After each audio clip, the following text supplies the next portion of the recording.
नमस्कार दोस्तों, health healing and homeopathy का इस नए वीडियो में आप लोगों का फिर से एक बार स्वागत है। मैं doctor SP Dey, consultant homeopathic physician from Siliguri, West Bengal, Bharat से आज आप लोगों के लिए लेके आया हूं मेरे होम्योपैथी लर्निंग सीरीज के। एक व्यूअर ने बहुत ही अच्छा क्वेश्चन किया है कि डॉक्टर साहब, फैमिली हिस्ट्री को, मायाजमेटिक जो फैमिली हिस्ट्री है इसको आप कैसे लेते हैं, इसका क्या इंपॉर्टेंट है, इसके बेसिस पे कौन कौन से मेडिसिन कब कब प्रिस्क्रिप्शन करना चाहिए, ये हम लोगों को बताइए। तो दोस्तों, ये एक बहुत ही इंपॉर्टेंट पार्ट है। फैमिली हिस्ट्री को हम लोग कब इंपॉर्टेंट दें, फैमिली हिस्ट्री को हम लोग कैसे उसके प्रिस्क्रिप्शन में काम में लगाए।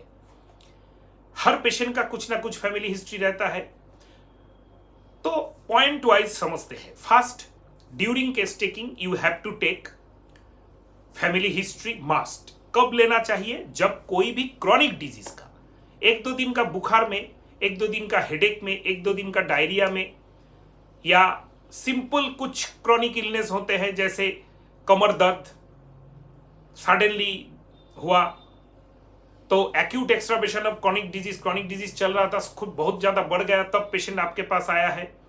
इन सब केसेस में आप फैमिली हिस्ट्री मत लीजिए, कोई प्रॉब्लम नहीं है। लेकिन जब भी पुराना कोई क्रॉनिक डिजीज जैसे स्किन डिजीज, सालों तक चलने वाला, autoimmune arthritis, autoimmune skin disease, cancer और chronic gastric problem, renal stone, kidney stone, gall bladder stone, इन सब केसेस में अगर आप फैमिली हिस्ट्री नहीं लेंगे तो आपको पेशेंट को ऑप्टिमम रिजल्ट देने में आपको बहुत ही ज्यादा दिक्कत आएगा। क्या दिक्कत आएगा, क्या प्रॉब्लम हो सकता है इसमें?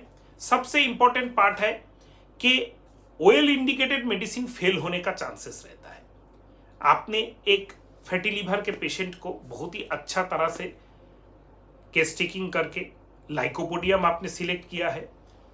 लाइकोपोडियम सिलेक्ट करने के बाद लाइकोपोडियम से पेशेंट का ट्रीटमेंट हो रहा है, कुछ हद तक पेशेंट इंप्रूवमेंट होने के बाद पेशेंट का इंप्रूवमेंट नहीं हो रहा है। नाउ फैमिली हिस्ट्री को हम लोग ने देखा कि इसमें एक साइकोसिस, डीप सीटेड साइकोसिस का बहुत ज्यादा रोल है इसके फैमिली हिस्ट्री में। ब्रोंकियल एस्मा बार बार था, आर्थराइटिस था, ऐसा कोई बीमारी जो साइकोसिस को बहुत ज्यादा इंडिकेट करता है। कौन कौन सी बीमारी, कौन कौन से स्टेट, कौन कौन का सिम्टम साइकोसिस को इंडिकेट करता है, इसके लिए मेरे चैनल पे already homeopathy learning series, मायाजम series में ऑलरेडी वीडियोस है, उसको देख लीजिए। अगर उसी टॉपिक के रिलेटेड मायाजम के ऊपर कोई और भी वीडियो और भी इंफॉर्मेशन आप चाहते हैं तो मुझको जरूर आप कमेंट बॉक्स में कमेंट कर दीजिए, मैं उसी टॉपिक के ऊपर वीडियो बना दूंगा। तो ये जो पार्ट है, देखा गया है कि लाइकोपोडियम के बाद हम लोगों ने उस पेशेंट को थूजा दिया या नेट्रम साल्व दिया, तब जाके अमेजिंग रिजल्ट मिला। मोरलेस सेम सिम्टम्स में ही थोड़ा बहुत फैमिली हिस्ट्री को, साइकोसिस या सिफिलिस या सोरा प्रीडोमिनेंस, कौन सा ट्यूबरकुलर प्रीडोमिनेंस, कैंसरस प्रीडोमिनेंस, कौन सा प्रीडोमिनेंसी है, ये अगर आप देख लेते हैं ट्रीटमेंट के दौरान, 2 3 4 प्रिस्क्रिप्शन के दौरान, तो आपका काम बहुत हद तक इजी हो जाता है। नाउ ये तो हम लोग समझ गए, हम लोग जो प्रैक्टिस करते हैं या स्टूडेंट्स हैं ये काफी हद तक जानते हैं इसको प्रैक्टिकली। एक तो मैंने जो अभी इंस्टेंट दिया इसको ऐसे काम में हम लोग लाते हैं। नेक्स्ट, हम लोग स्टार्टिंग में भी कभी कभी फैमिली हिस्ट्री के बेसिस में प्रिस्क्रिप्शन मैं तो कर देता हूं। क्यों? कि पेशेंट ऑलरेडी 2 3 होम्योपैथी डॉक्टर को कंसल्ट कर चुका है, उनका प्रिस्क्रिप्शन स्टडी करने के बाद या जानने के बाद क्या क्या मेडिसिन पेशेंट को पड़ा है, उसके बाद देखते हैं पेशेंट का इंप्रूवमेंट नहीं हुआ है तो पेशेंट को कैंसर फैमिली हिस्ट्री या ऐसा कोई फैमिली हिस्ट्री के बेसिस पे हम लोगों ने कार्सिनोसिन देकर स्टार्ट किया। पेशेंट बहुत ही बेटर है, बहुत ही इंप्रूवमेंट हो रहा है, ये भी फैक्ट है, रियलिटी में ऐसा भी होता है। नाउ और एक पैटर्न देखा जाता है कि फैमिली हिस्ट्री में पेशेंट का ऐसा कुछ निकाल के, ऐसा कुछ प्रीडोमिनेंसी है जो अभी का जो मायाजमेटिक स्टेट है इसका भी प्रीडोमिनेंसी उसी में है। जैसे पेशेंट के फैमिली हिस्ट्री में ट्यूबरकुलोसिस है या ट्यूबरकुलोसिस होना हो, सीवियर एलर्जिक मैनिफेस्टेशंस है या क्रॉनिक रेस्पिरेटरी इलनेस का मैनिफेस्टेशन है, तो पेशेंट का अभी का जो प्रॉब्लम है chronic allergic rhinitis with bronchial ESMA, इसमें सिमिलरिटी आ गया, तो आपका प्रिस्क्रिप्शन जो है बहुत कॉन्फिडेंटली आप कर सकते हैं कि मेरा इसी मेडिसिन से पेशेंट का इंप्रूवमेंट होगा ही होगा। आपने ट्यूबरकुलिनम या बेसिलिनम या आर्सायोड या कोई भी मेडिसिन ऐसा आपने चार्ज किया अकॉर्डिंग टू मेट्रियोमेटिक, according to symptom, similarity of the patient, not only basis of the family history. तो ये जो चीज है, ये जो पैटर्न है, ये मैक्सिमम केसेस में देखा जाता है। Now come to which type of family history for which miasm. छोटा सा अगर ये ना बोलूं तो ये वीडियो इंपॉर्टेंट उतना आपके लिए नहीं होगा, आपके काम में नहीं है। देखिए दोस्तों, साइको जो भी कॉमन मिलता है, rare of the rarest disease के बारे में हम लोग नहीं मिले, all type of arthritis, all type of respiratory illness, chronic obstructive pulmonary disease, chronic lung disease, chronic bronchitis, chronic bronchial asthma, all type of arthritis, all type of autoimmune disease, ये सब साइकोसिस predominant होते हैं। अगर और कोई भी tumour हो, over growth हो, चाहे वो मैलिग्नेंट हो ना हो, बेसिकली स्टार्टिंग में कोई भी कैंसर या कोई भी ट्यूमर या ओवर ग्रोथ साइकोसिस होता है। All type of over growth जैसे फैटी लिवर, जैसे kidney stone, renal stone, gall bladder stone, sycosis होता है। अगर ये फैमिली हिस्ट्री में एक बार आने से ही हम लोग उतना इंपॉर्टेंट नहीं कि मेरा मौसी को गॉल ब्लैडर स्टोन हुआ था, लेकिन मेरा मौसी को, मामा को, माँ को, मतलब माँ के 2 भाई बहन सहित माँ को, तीनों को गॉल ब्लैडर स्टोन हुआ था। Now that is very important psychotic predominance of your patient. Now you have to correlate, आपको कोरिलेट हो रहा करना चाहिए कब उसको काम में लगाना है, फर्स्ट प्रिस्क्रिप्शन में, सेकेंड प्रिस्क्रिप्शन में या उसके बाद में। नाउ ये गया साइकोसिस। सिफिलिटिक, अगर पेशेंट में last stage cancer, cancer death, psychiatric illness, suicidal history, severe depression, manic depressive साइकोसिस, severe form of psychiatric illness, severe form of infection, bed sore, इस टाइप का है, तो आपका डिस्ट्रक्टिव टाइप का हिस्ट्री है, then it is called syphilitic stigma. Then आपका ये थोड़ा सा रेयर मिलता है, साइकोसिस ज्यादा मिलता है, ट्यूबरकुलर बहुत ज्यादा आजकल मिल रहा है। मतलब all allergic manifestation, all type of allergic, don't forget it, all type of chronic allergy जो सालों तक चलता है, चाहे वो स्किन का हो, चाहे वो रेस्पिरेटरी का हो, चाहे वो आंखों का हो, चाहे वो कहीं का भी हो, all type of chronic allergic manifestations are tubercular। इसका हिस्ट्री अगर रहे और एक से लेकर ज्यादा मेंबर में रहे तो आपका इंपॉर्टेंट है। नाउ आता है all type of respiratory illness जो सालों तक चलता रहता है, वो जैसे मैंने साइकोसिस बताया, वो ट्यूबरकुलर भी होता है।